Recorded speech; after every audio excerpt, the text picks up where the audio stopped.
Well, ఈరోజు first time ఊయలోగబోతున్నాను. ఊయలా bye bye. Time for question 2. Maximum distance cover చేయడానికి ఏ పాయింట్ లో మీరు స్వింగ్ ని వదిలేయాల్సి ఉంటుంది? నేను చెప్పాను కదా, లెస్ దాన్ 45 degrees. అది ఎక్కడుంటుందంటే సరిగ్గా ఇక్కడే. మీరు కాస్త లేట్ అయ్యారు మేడం. బౌలింగ్ లో కూడా ఇదే సైన్స్ వర్తిస్తుంది. కానీ నాకేం తెలుసు అన్నయ్య, నేను చదివిందే 8వ తరగతి. అన్నయ్య ఎంజాయ్మెంట్ కంటే ఎక్కువ డ్యామేజ్ చేశాడు.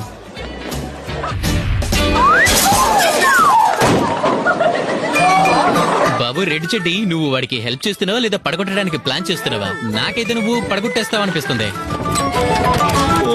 లోపల పడబోతున్నాడు, బయట పడితే బలంగా దెబ్బ తగలేదే. యాక్చువల్లీ అంకుల్ ఒక వెరైటీ రూట్ లో వెళ్ళాడు. అందువల్ల ఆయనకి చైన్ ఏ ప్లేస్ లో వదలాలో అర్థం కాలేదు. అందుకే ఎక్కడి నుంచి బయలుదేరాడో అక్కడికి కేవలం 2 అడుగుల దూరంలో ల్యాండ్ అయిపోయాడు. But painful land. క్వశ్చన్ 3.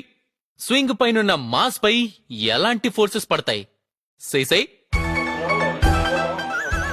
ఇదిగా మాస్టర్, ఇక చాలు గానీ ఎన్నిసార్లు ఇలా దెబ్బలు తగిలించుకుంటా. కొద్దిగా టెన్షన్, ఎక్కువ మొత్తంలో గ్రావిటీ.